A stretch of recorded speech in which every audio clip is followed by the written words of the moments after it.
So today I want to discuss, or rather I want to give a very brief teaching or lecture or whatever you want to call it about the problems and what I think basically when you combine all of those things together, you get to understand better why Nigeria is the way it is. So I'm just gonna delve deeply into it. I want us to first of all look at poor value systems. I think I call poor value system. So today I just want to talk about the things I feel or I understand or I've actually deduced from an extensive study of not just international relations and politics, but from the grassroots level to the the highest level. And I'm going to use our country as a case study. When I say our country, I'm talking about Nigeria. And maybe you could actually attribute some of these issues to so many other African countries, because there's a lot of similarities when you begin to compare and look at how politics works in most African countries. But today my area of emphasis is on the beautiful country, Nigeria, a country of good people, a country with a lot of beautiful natural resources.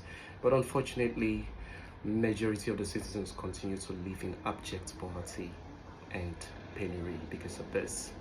So I would like to look at some of the problems I think when you look at all of these problems, when you combine them together, you begin to understand better what is exactly wrong and why are things going even worse every day. I'm not in Nigeria, but I do hear reports of what's going on back then, and I'm sorry to say that I've not heard a lot of good news recently. It seems like things just continues to go bad and bad and bad. So the first point I want to mention is conscious and subconscious lack of values for anything. What do I mean by this? When we talk about values, we mean fundamental beliefs, guiding principles, if you like, which forms the basis of our actions, inactions, behaviors, and culture. In other words, everything we do as human beings are governed by our values, by what we believe in, by what we think. So when we say conscious and subconscious lack of values, I think what I'm trying to say here is, or what I'm basically trying to say here is that, let me speak a bit on the conscious part. The conscious part is the part we are aware of. We are aware that these are things that should command value, but we don't place any importance. We don't place any values on these things. So because of that, it becomes a culture for that thing to be abused, because in the absence of values, abuse becomes inevitable. So when we talk about conscious lack of values, it simply means having that notion, that preconceived mindset that there is no value for this, so why should I place a lot of values for that? And this can be found in so many governmental institutions and even in our lives as common Nigerians. It's because of lack of values, especially on the conscious parameters. Is the reason why you see a policeman wearing uniform harassing a citizen that they should be protecting. It's because of that you see NAFDAC doing something very shady, like VDM publicized recently. I don't want to go into details about that. If you want to find out more about that, you can just find Google or go to VDM's page, Very Dark Man, and find out what he published recently about NAFDAC. It's because of lack of value. It's because of lack of values. That is why the leaders don't see the citizens as anything. It's very easy to amass public fund for your family, for your generation, for your seventh generation, for your eighth generation, is because of lack of values. There is no value for anything. There is no value for the people who this money was meant to serve. And that is very, very evident. Wherever there is a severe lack of value, abuse becomes very inevitable. It is not possible to cherish something you do not value. That's exactly how it works. So there is a conscious notion of lack of value for nothing. For most things, we don't even value animals. We don't even value human lives. That is why so many years ago, I know of one of the, I think, incidents where somebody who was bleeding, I don't know if the person was, you know what I mean, I don't want to use the word because of YouTube censorship. Somebody was, so they took the person to the hospital, and the police could not do anything. Sorry, the hospital could not even touch the person. Why? Because they wanted police reports. For crying out loud, in the middle of the night, you're asking for police reports, and somebody was bleeding to death. That is because there is no value for human life. If there was value for human life, the first thing would have been save this person. Because if a person die, the person is not going to come back again and then deal with other things. But we have no value for nothing. We have no value for anything. So that is why it is a big, big problem. It is because of lack of value that it is easy for corruption to become almost like a practice, not just within the government, but even outside of the government. Even when dealing with a fellow Nigerian, it's not hard for someone to sense that this person is probably naive, and then they will take advantage and just fool you and just do things. So many of the things wrong, many of the bad things that are going on is because there is a severe lack of value, and it is conscious. We know that we're not putting value in these things. The second one is subconscious lack of value. The subconscious part is the part of our mind that we're not very aware of. So because we have lived a long life, we have had a long practice of conscious lack of value, it also transcends to the subconscious part. So what that means is, because of the fact that we are used to not placing values to anything, it just becomes like something we believe as normal. Do you understand what I mean? It becomes normal. Lack of value becomes normal. That is what the subconscious part means, right? You see things that we should have been placing values on, but because we are used to not placing values for anything, it becomes normal. And when you see someone even trying to place value on that thing, you will see another person asking, why are you doing this? Why are you doing this? Why are you not doing this? Because we have so much normalized lack of values that it has reached our subconscious, that it is now a anomaly to see people attach values to things that value should have been attached to. That is one of the major problems I feel is what is part of what is wrong in this country. The second one is poor systemic establishment.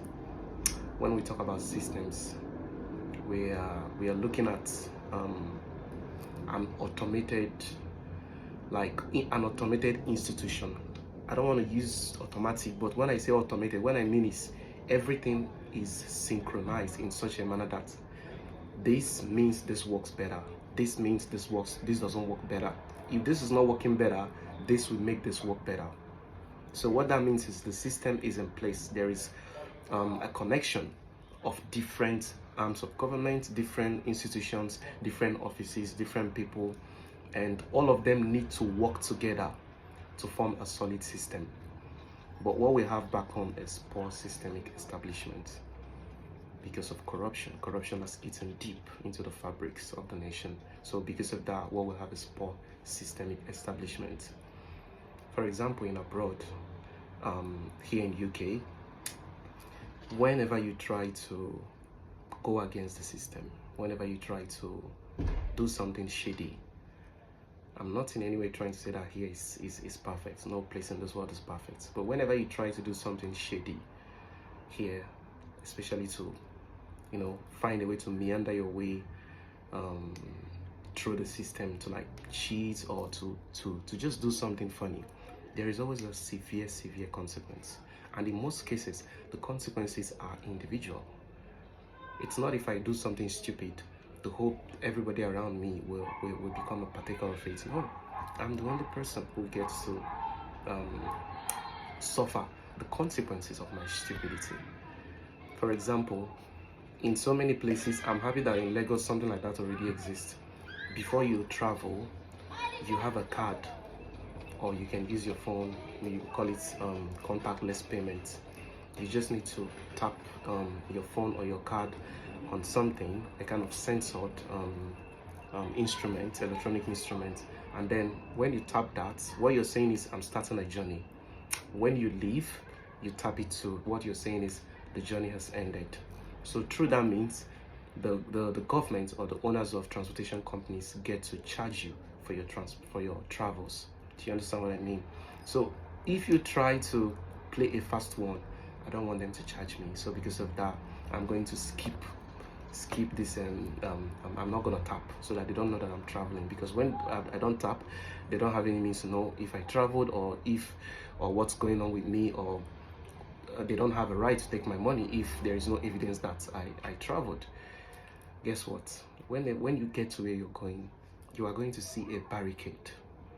That's before you make it outside of the station where you stopped. You must have to go past that barricade. What is the way of going past that barricade? You must tap in. And when you tap in without tapping in, you can ask anybody who knows the system very well. What happens if your journey from where you're going from point A to B was meant to be £5? You might be charged as much as 25-30 pounds. Why? Because the assumption is you try to cheat the system.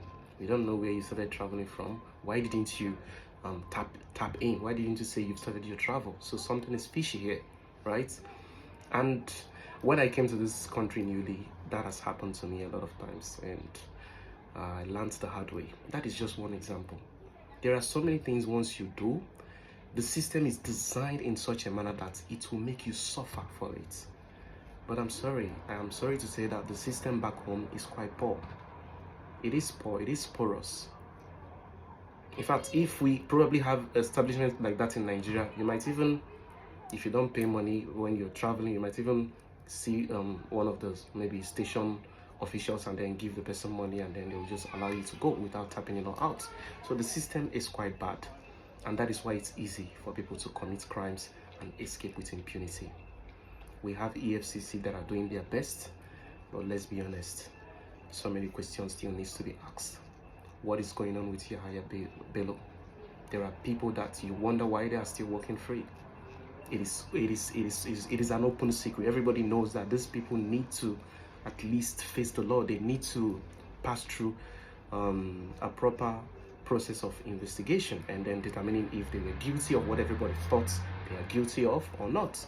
But people like that are still working with impunity, and even to make it worse, coming out to contest for political positions. That is absolute madness. So basically, the system is the systemic establishment is very poor. So that gives room for a lot of abuse. Many people know that they can do things, steal money, nothing will happen. You can come to work because there is no electronic or automated establishment that helps detect when you've come to work and when you've left work. You write that you came to work by 10, but you came to work by 12. All of these things, there are so many. If we look into it in detail, we will discover that there are so many poor systemic establishments back home that makes it easy to just do whatever you want to do and nothing will happen. What system is there is to make things fall into place, is to force things continue to be in place. That is the work of a strong system, to the point that nobody will have time to come and tell you, hey, why did you not keep to the rule? Why did you do this? Nobody will have time for that. You just break the law, and then the system will make you pay. So when we talk about the porosity of the system, we are basically talking about how bad the legislative system is, the judiciary system is, and even the electoral system is. that on itself is discussing on the systemic failures and porosity that we are facing in Nigeria alone is a different discourse. It's a discourse that is worthy of its own time and everything. I could handpick, right? For example, if we talk about the electoral process, the system of voting or selecting a leader by way of elections. Excuse me. One good instance I can cite to was what happened in 2023. If we remember, there was a time when the INEC chairman came out and said that there was a systemic glitch that was encountered by the electoral officials during this election period. And that was just that. Nobody came out to tell us why the glitch happened. Nobody has told us or has informed us of the steps that has been taken to make sure that glitches like that do not happen again. We just sweep that under the carpet, right? And what does things like this mean? Or what does it promote? It promotes an opportunity for manipulation because there is little accountability. People could easily, forge or even just manipulate the results as much as they want and just dump it on systemic glitch. So it's not enough. It's not enough because having a good system in place not only ensures that things are done the way they ought to be done, but it also promotes accountability. You're able to say this is why this happened, and you're able to give reasons, and you're able to come up with solutions, or going forward, this is how it's going to be so that we do not encounter difficult situations like this again.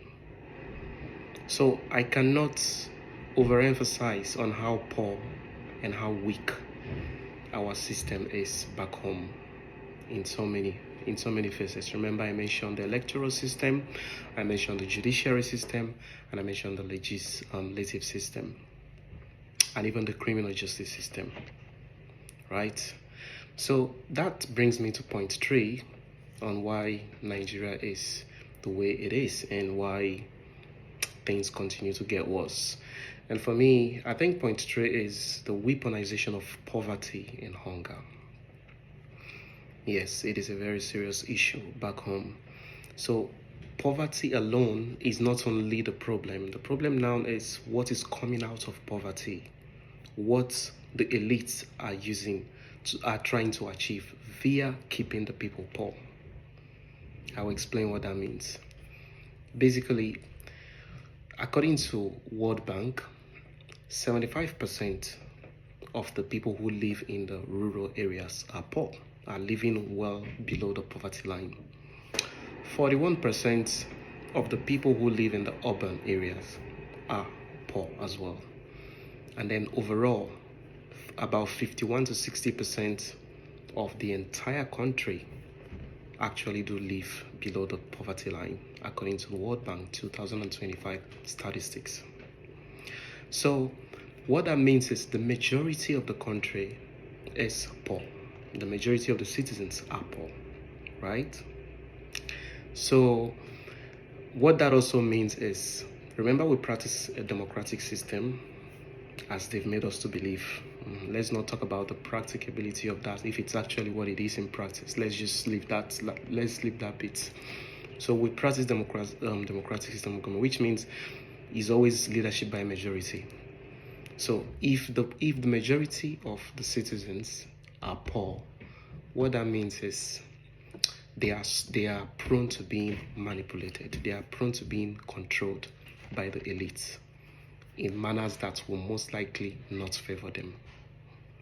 For example, during election period, during election season or election period, you usually see things like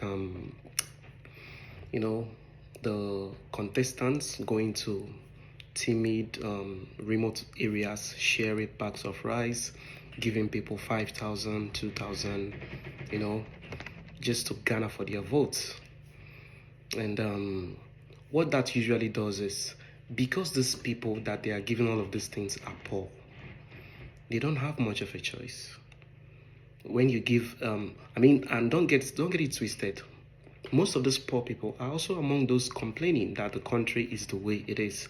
So when you now meet someone, the average Nigerian who's struggling to even eat, let alone do other needed things in life, and you're able to provide them with just food, with food alone, you can't buy their conscience. You can buy their future.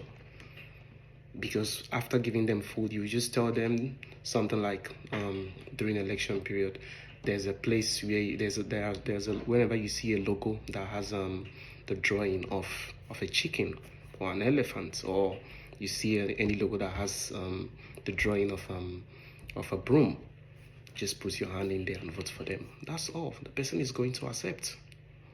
That is what poverty does. Poverty gives people very little options than to settle for scraps, than to whatever that is passed on to them becomes the ultimate. It becomes the best. It is even written in somewhere in proverb that a hungry person, a person who's hungry, when a human being is hungry, even bitter things become sweet.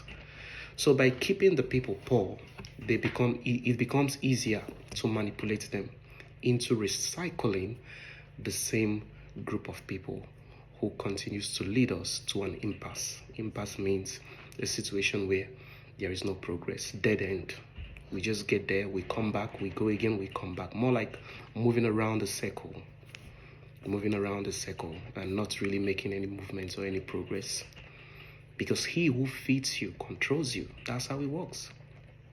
And then from a scientific perspective, there is also a lot of proofs and evidences that poverty and hunger affect how a person reasons. It affects the cognition.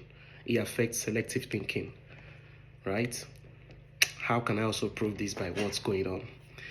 You want to ask yourself, why is it that those people that, they give the politicians or those contesting for elections give bags of rice, all those little gifts to just use to fool them into voting them again? Why is it that they end up voting for these people even against their will? Why is it that they don't reason or they don't think like this? Okay, now this is election season. These people have come again. They are doing good things for us. They are giving us gifts. After the election season, what happens? Why is it that they don't come back to continue giving us the same gifts? They forget them. And then when it's time for voting again, the same people come back to remind you that they love you. They love you only when they need you to do something for them. Are you seeing a pattern? But because of what poverty and hunger does, it affects the cognition. People are not able to question some things. People are not able to even think well. Because how can you even operate well when you are ultimately in a survival mode? Survival mode means you just want to survive. You just want to eat and not die of starvation and hunger. It's that bad. So that is how poverty could become a weapon. They use it as a weapon to gain political offices, so that when they get there, they've achieved their aim. After a few years, they will come back again. They know that you don't really have much option. Whatever they give you, you take it, and you still give them your vote against your wish because you need to eat. Is it making sense? So that is how poverty can become a weapon to continue recycling bad leadership and ultimately allowing the same people who do not make any positive changes to remain in areas of influence and the government. That is also why I was speaking with somebody a few days ago, and some of the things the person was saying got me wondering where did we get it wrong? When did we get to this position? What was he saying? He was telling me about what a certain governor, I'm not going to mention the governor's name, in one of the states in Nigeria was doing for the citizens. That he was building good road, constructing pipe-borne water, social amenities, basic amenities and all that. And I'm like, These things are your entitlement. You are a law-abiding citizen. You pay tax. You do everything that you're supposed to do. You voted these people under the social contract theory with a mandate to go there and represent you, with a mandate to go there and, use the opportunity of the dividends of democracy to plow back into the society by making the life better for the citizens. So why do we celebrate when a leader is building road, when a leader constructs beautiful road, when he sets up security apparatus? You don't have to celebrate. You have to encourage them to do more, because it's your entitlement. These are the things they have to be doing. But because the level of poverty is so strong, people settle for scraps. Whatever little that comes, people just take it, and that's it. It becomes the ultimate. If people are not poor, controlling them becomes a bit trickier, because someone whose food is not their problem, at least they are surviving. Okay, let me not say surviving. They at least can afford most of the things they need in life. Usually, it's going to be a lot harder to try to woo or fool that person into voting against their conscience. I'm speaking in terms of on a majority scale. I'm not talking about the few elites who might try to collect bribe or do something shady. It will be harder because someone who is able to eat well, at least, is able to afford the basic things of life, they will be able to reason. They will have options of, even if they want to say no, they know what's giving them the morale to say no. But someone who's poor don't even have anything to fall back on. They cannot say a no. A poor person only have a yes, even against their wish. So poverty can become a serious instrument of weaponization. And I think the elites have done quite well in ultimately taking advantage of that to keep the country where it is.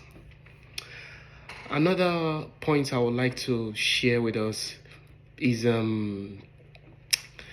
point 4, which I would like to call the blame culture.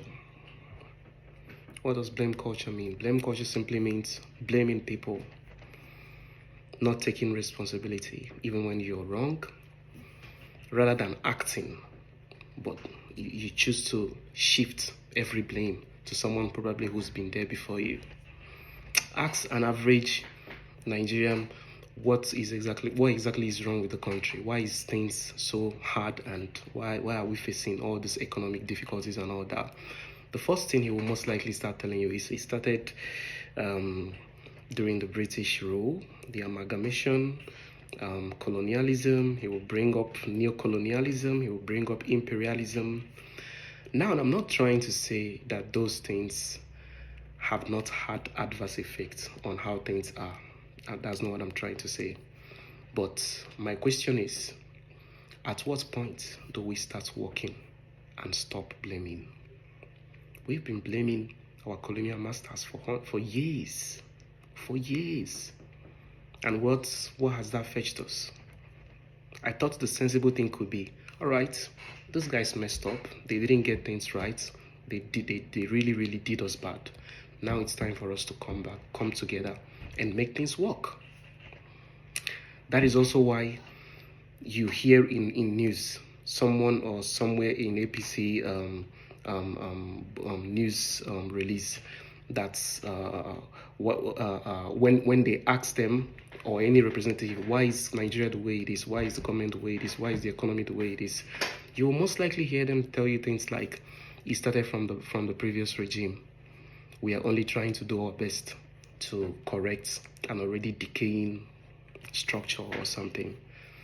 There is that culture of blaming. Buhari's government blamed the government before. This government now blamed Buhari's government. And most likely, the government coming after this one will still blame this one. So when are we going to stop the culture of pointing or apportioning blames and actually start working? Because it doesn't get us to anywhere. Saying it's because of this or it's because of that. No. You can only identify causative factors of why the country is the way it is in the aspect or in the bid to correct things, not to blame. Because what blame does is blame makes you lazy. It gives you it gives a person the idea that since this is not my fault, I'm not under pressure. I don't have to do anything to even make it better, because whatever happens, everybody knows I'm not the one who got this thing in this situation they are in. So rather than try to do my best, I'm just gonna play it easy, blame whoever was there before me. Yes, the previous government didn't do well. Yes, the British people and everything, the colonialism and neo-colonialism and imperialism and stuff, they continue to derail us till this day and all that. But how about accountability? How about responsibility, rather? At what point do we take responsibility and say no more blame games? We are just going to start fixing our problems. I think it's high time that we quit throwing blames and start working, start taking responsibility. Responsibility not for the way things are, but responsibility in terms of being the ones who are charged or who are in a situation where they have to make things better. That is sensibility. If the sensibility should mean when a new government comes in, yes, things were bad. So if things are bad, does that mean you should make them worse? I think the right thing should be, if things are bad, you should be finding ways to make those things better, to improve the situation of things. And with all due respect, I do not see how blaming helps in this situation. I do not see how it does. I do not see that. And then my last point is something we all know about very well, and to put it very simply, tribalism. Tribalism has been rife in this country. Tribalism is so strong that even Nigerians here in the UK, they are still tribalistic towards each other. How many times do you see people from different tribes coming together and working in one voice and with harmony and love, without one person having that preconceived rancor, bitterness over the other person? Why? You hate them not because they did anything wrong to you. They didn't hurt you. They didn't do anything personally evil or bad to you. You just don't like them because of where they come from. So as for me, I think tribalism is worse than racism. Because with racism, as bad as racism is, at least there's a disparity. There are differences, right? You can say this person is discriminating against you, this person is white and is discriminating against you. You can say that as bad as it is, it's a bit easier to understand, even though it's painful. I'm not making any excuse for racism. Racism is very, very bad. But in the context of comparing it with tribalism, I think tribalism is worse. Because with tribalism, you're basically working with somebody. You're basically, maybe you're identifying with most likely a fellow black, a fellow Nigerian, and you think all of you are in the same boat. You're all thinking the same, without knowing that in their hearts, they are harboring evil. They are harboring the worst of the worst for you. For what reason exactly? Just because of where you come from. I'm sorry, but that is very stupid. That is so stupid. And if you now go to ask the average Nigerian, who do you want to become the next president? Where do you want the next leadership to come from? They will just give one example of somebody from their tribe, from their ethnicity. And that is also a clear example of how much tribalism has eaten into the fabric of the nation. How about meritocracy? People who can actually go into there and do better. Nobody's talking about that. It's all about let my brother, let my sister, let that person from my village just be the one at the helm. As if when that person goes there, he will do anything personally for you. He won't. And that is why it's very stupid. The questions I have for tribalistic people is, or one of the questions I have for tribalistic people is, your brothers or your fellow Nigerian from the same tribe that have ascended leadership positions or places of influences, what exactly have you achieved from their governance? What? Most likely nothing. Why are you happy? Just because my brother is there. And you haven't achieved nothing from them. Nothing. Absolutely nothing. And that is stupidity. According to Marco Cipolla, he was an Italian philosopher. Marco Cipolla describes stupidity as engaging in an action of no gain for you, or engaging in any endeavor that does not provide you any sort of gain. Stupidity, there is no gain in stupidity. You only face consequences for stupidity. And there is a clear example of stupidity. Because you're supporting your tribesman, you're supporting someone from the same ethnicity to just be there for the sake of we are from the same place. And at the end, he doesn't do nothing for you. It doesn't change the way the country is. It doesn't change the economic situation. It doesn't improve things. You just know that your brother is there. Your brother is there occupying space. Of what use is that for you? Is it not better than that somebody who's not even your brother, somebody who has nothing to do with you, somehow is in that position, but at least you are enjoying the dividends of good governance? Is that not a much more wise approach than just my brother should just be there for the sake of you are my brother? That is stupidity, and it needs to stop. And for me, I think Nigerians need to understand that we are approaching that phase of desperation where very soon tribalism is going to be the least of our concerns, because a hungry stomach does not realize what's called tribalism. A life that is based upon survival rather than living is eventually going to get to that point where tribalism begins to diminish. It begins to get to the point where this is not what you're talking about. You just want to survive, anything that it means to survive. So anybody who's still canvassing and strongly projecting tribalism, what I want to say to that person is, wait. The situation that will force you to have a reorientation is on the way.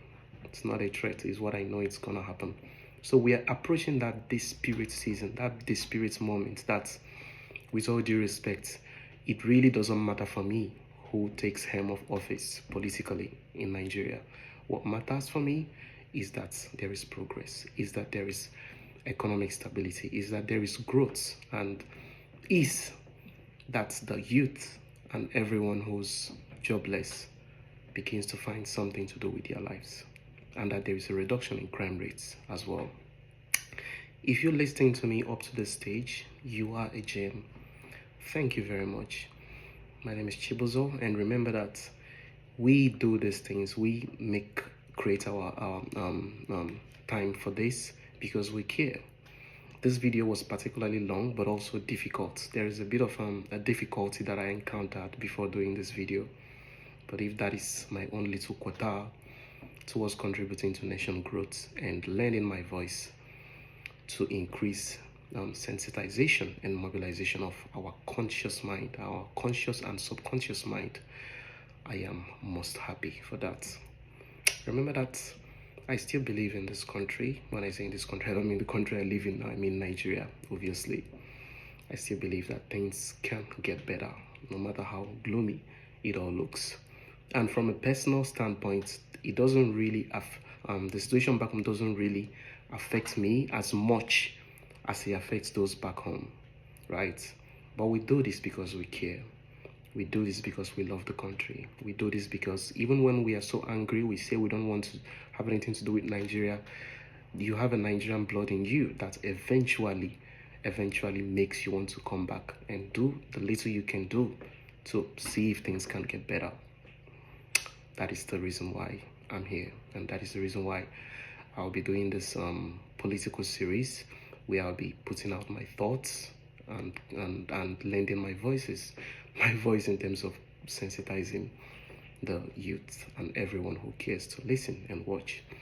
Thank you very much for making it up to this point. Remember that changing a country is not one man's responsibility. I know that the usual analysis is always a top to bottom approach. It has to start from the leader. No, It has to start from me and you. Get your PVC, make sure you vote right, make sure you continue being a good citizen and a law-abiding citizen. And if there is a need for protest, make sure you do that while maintaining peace and respect for authorities. It's gonna be better someday. I don't know when, but I believe it's going to be. Thank you very much, and do have yourself a beautiful, beautiful week. My name is Chibuzo. Remember to check this page. Very soon we'll be dropping something else, something I can promise you it's going to be quite engaging and worth your time.